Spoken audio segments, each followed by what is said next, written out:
whether or not you believe I'm sent or not, there's a checklist to this. Nobody sends themselves, okay, to bear such things. It must be God. Nobody says they're sent in all the American history I can find.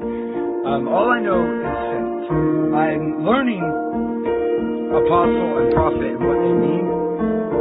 And the prophets are done until John the Baptist, but I don't know if Christ means that's the pilgrimage, or if that means, which usually he means in all the ways he speaks. I'm trying to understand that as the pilgrimage, because they're called apostles after Christ. But Muhammad is called the seal of the prophets. Muhammad is at the mothers, Christ is at the son, Moses is at the fathers. And in between Moses and Christ, you have the prophets, the animals, the field. Okay? In the beginning, God made the man, and in Genesis 2:16, the Lord God, when he shows up. Because there's a division being made. There's no division in the beginning. God didn't make an angel and the angel rebelled. Okay? He made the angels and then they fell. Nobody comes in and rebels.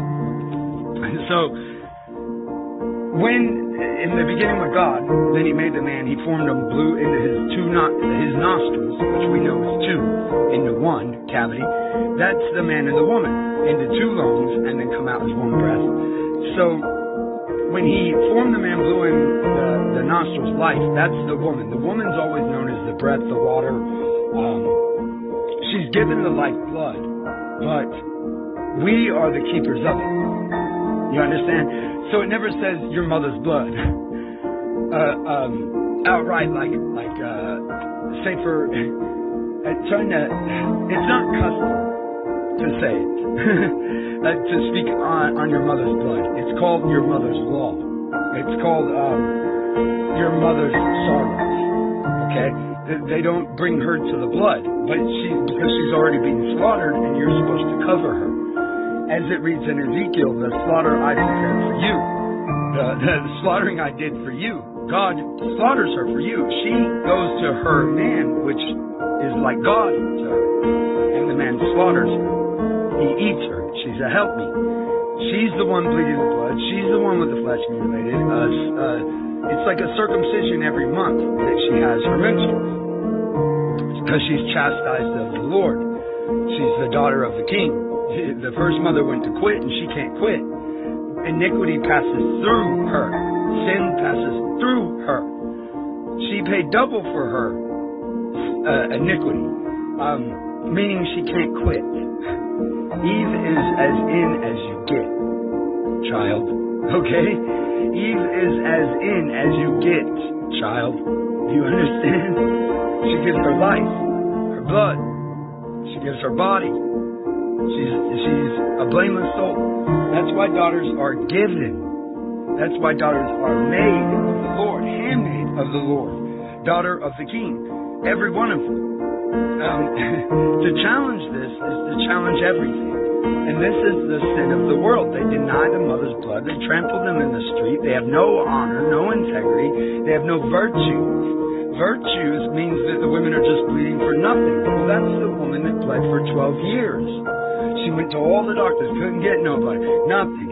Well, right after her, and she fights through the crowd and touches Jesus, his garment. If I could only touch his garment, she touches his trim. What that means in the tradition of fathers to sons is that's your house royal. Okay? That's where your deeds go from your house, your family name. It used to be on earth until Jesus Christ came. That's if you're in Jesus. It used to be the rule on earth was you have to have 10 no bastards, 10 generations of no bastards. So no divorces, no adulteries, in order to be crowned a king. Okay? In order to even compete. So like if you were a tribe and you rose up and called yourself a king, other kings would come from around and check your lineage, and if you didn't have 10 generations, they would remove your bastard ass. Okay? Like you've heard of the bastard kings they kill and stuff like that, but that's what that's about. It's about the fathers to the sons and the passing of the name.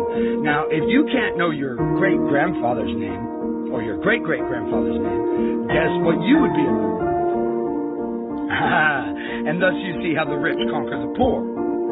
They get them to do adultery and play stupid games, selling out their own families for cheap. Even Epstein doesn't do such sinful works.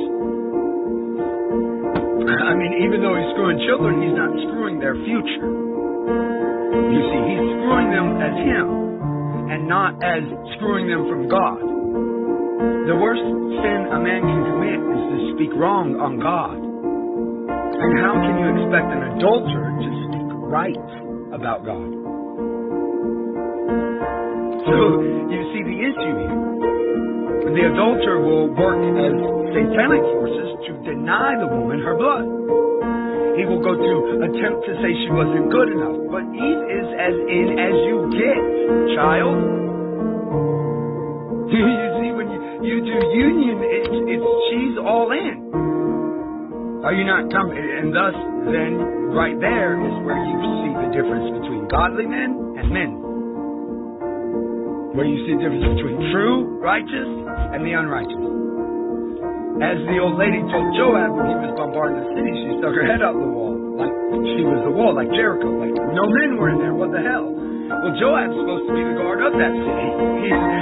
He's Israel. Well, a man was in there. Anyways, she says, Joab, why do you destroy and devour the Lord's inheritance? That's the women. Well, that's why Jericho fell. Because they were calling the women whores and using them as the wall.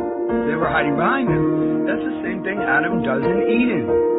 It's always the first account repeated. They make stones into bread, saying that their works are good and they're doing right, but they're not doing righteous. They're doing wickedness. And the adulteries are nothing but a totem, killing the royal line of our American children.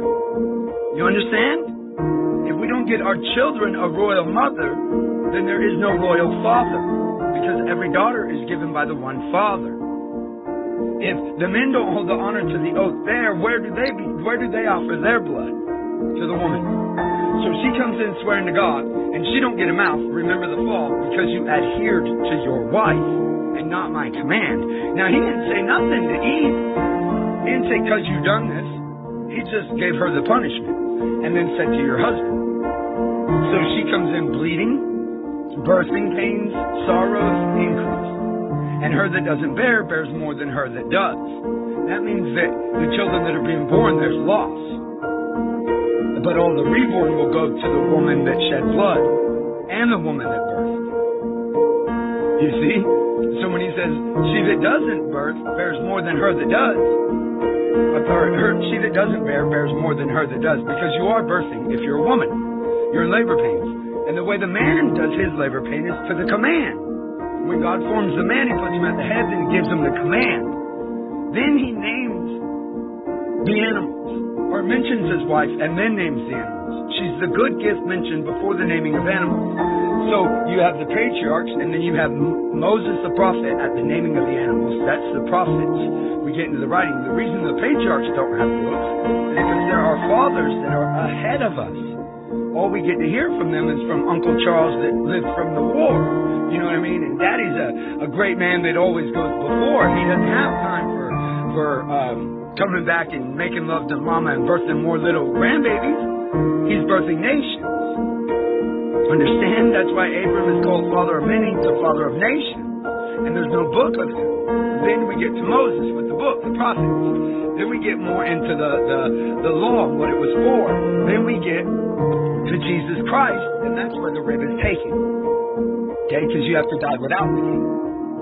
Alright, so somewhere in the animals and stuff, you fall back asleep. And if you name the woman like an animal, trade her out, buy, sell, and trade, and you don't repent back to the king, you will be but like a dream to the reality of the real world. She won't be brought back to you. You have to keep it through all the faith.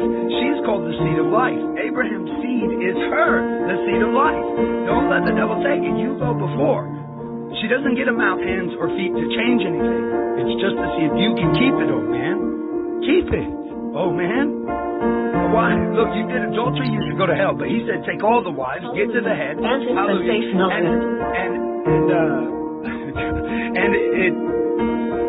You get the command, go to the head, keep your family blameless, and be the man. Be like Christ. As Christ says to you, be you to her. He came to be your husband.